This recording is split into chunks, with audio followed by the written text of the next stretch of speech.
Assalamualaikum warahmatullahi wabarakatuh. Perkenalkan, nama saya Muhammad Ibnu Fajar Sidik, NIM 2019 05 255. Saya dari jurusan Ilmu Pemerintahan.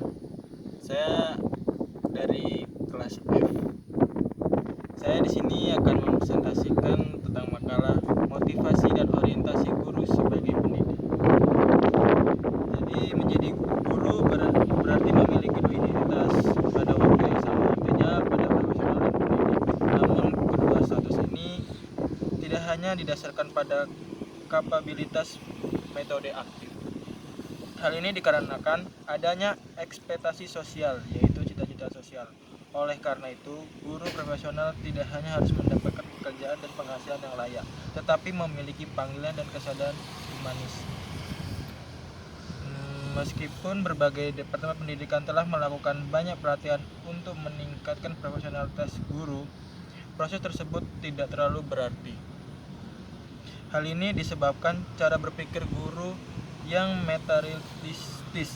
Oleh karena itu, makna pekerjaan guru harus ditransformasikan menjadi peran sosial dalam dialog dengan realitas sosial, guna menemukan berbagai cara untuk menyelesaikan masalah pendidikan. Bangsa yang memperhatikan pendidikan berdampak pada bangsa yang akan maju dan berkualitas moral, kehidupan agamanya, ekonominya, kesehatan, sosial, budaya, dan peradabannya, stabilitas keamanannya, dan yang lainnya. Artinya bangsa tersebut tidak akan meninggalkan generasi yang lemah karena mereka dibekali dengan pendidikan yang dapat menjadikan mereka kuat baik fisik maupun mentalnya. Keberadaan guru merupakan faktor yang tidak dapat digantikan oleh komponen maupun dalam kehidupan bangsa. Keberadaan guru sangatlah penting, apalagi bagi bangsa yang sedang membangun. Semakin baik para guru melaksanakan tugasnya, semakin terbina kesiapan seorang sebagai manusia pembangunan. Malik Fajar pernah melontarkan statement menarik yang intinya bahwa pada saat ini dunia pendidikan kita masih kekurangan guru. Kalau tenaga pengajar banyak, tetapi tenaga guru masihlah sangat langka. Ukuran kualitas perguruan tinggi bukan hanya dilihat dari berapa banyak dokter, tetapi berapa banyak guru di dalamnya. Statement ini cukup menarik untuk dicermati di tengah-tengah situasi krisis yang dihadapi oleh bangsa Indonesia, baik krisis citra, kepercayaan maupun krisis image di kalangan dunia internasional. Berbagai krisis tersebut akan lebih parah lagi jika menimpa guru dunia pendidikan kita. Guru merupakan salah satu penentu keberhasilan tujuan pendidikan, karena guru berhubungan langsung dengan siswa dan memberikan bimbingan untuk mencapai efek kelulusan yang diharapkan. Guru merupakan sumber daya manusia yang menjadi perencana, partisipan, dan faktor penentu dalam pencapaian tujuan pendidikan. Kegiatan guru perlu menciptakan suasana sekolah yang baik dan membutuhkan hubungan yang baik antar departemen sekolah, termasuk kepala sekolah, guru, administrator, dan siswa, dan hubungan baik dengan orang tua atau komunitas di sekolah.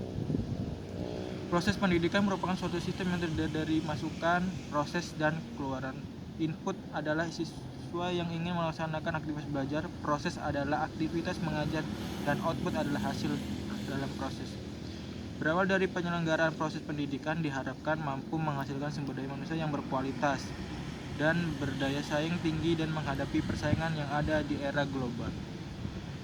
Peningkatan kualitas sumber daya manusia merupakan salah satu kunci dan tujuan pendidikan seperti yang tertuang dalam Undang-Undang Nomor 20 Tahun 2003 tentang Tujuan Pendidikan Nasional 2 Pasal 3 yang berbunyi, pendidikan nasional bertujuan mengembangkan kemampuan dan membentuk watak serta peradaban bangsa yang martabat dalam rangka mencerdaskan bangsa, bertujuan untuk berkembangnya potensi peserta didik manusia yang beriman dan bertakwa kepada Tuhan Yang Maha Esa, berakhlak mulia, sehat, berilmu, cakap, kreatif, mandiri, dan menjadi warga negara yang demokratis serta bertanggung jawab.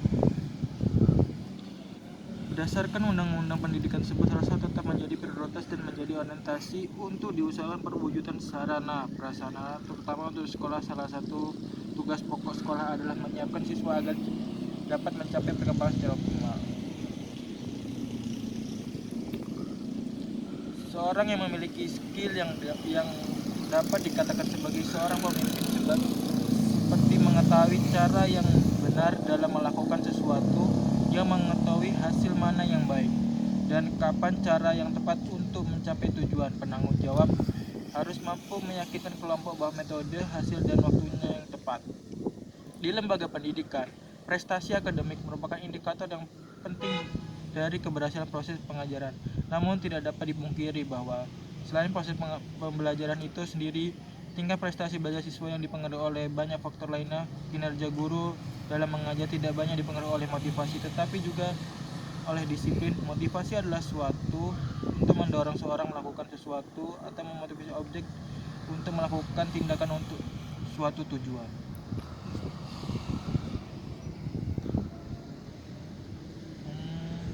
Jadi motivasi belajar adalah 6 kondisi psikologis yang mendorong seseorang untuk belajar sehingga hasil belajar umumnya meningkat. Jika motivasi untuk belajar meningkat, sebelum hal tersebut ada 3 fungsi motivasi. Yang pertama, mendorong manusia untuk melakukan tindakan seperti tenaga atau motor yang melepaskan energi. Dalam ini motivasi merupakan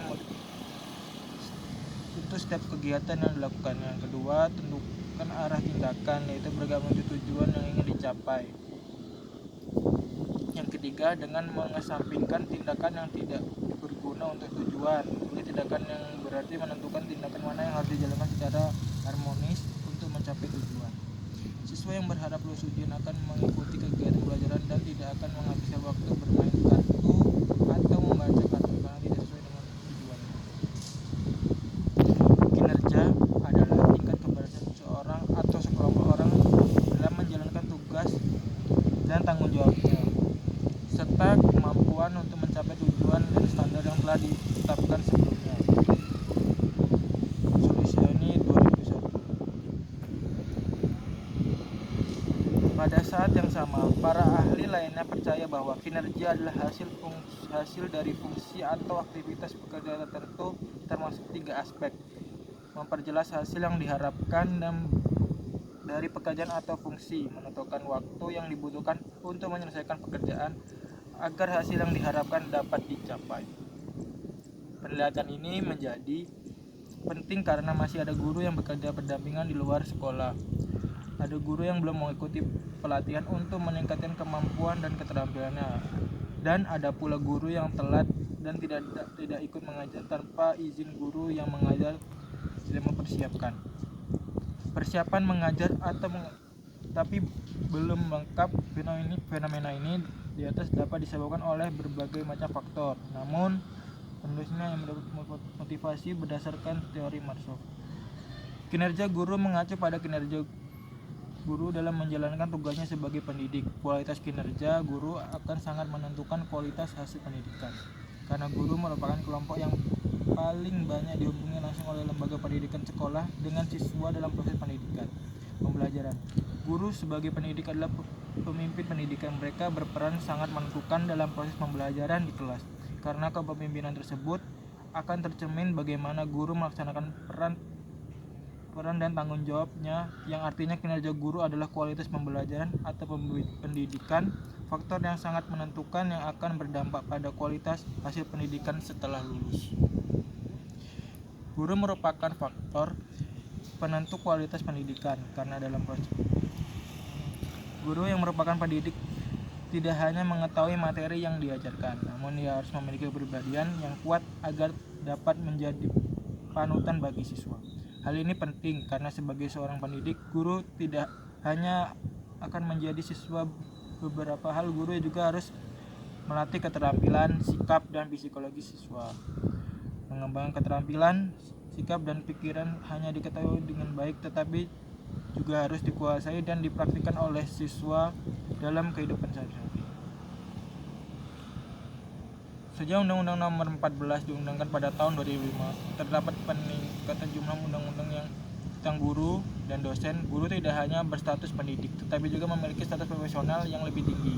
Dalam pasal 1 ayat 1 dijelaskan bahwa guru adalah pendidik profesional yang tugas utamanya mendidik, mengajar, membimbing, melatih, mengevaluasi, dan pendidik pada pendidikan anak usia dini melalui pendidikan formal, pendidikan dasar, dan pendidikan menengah.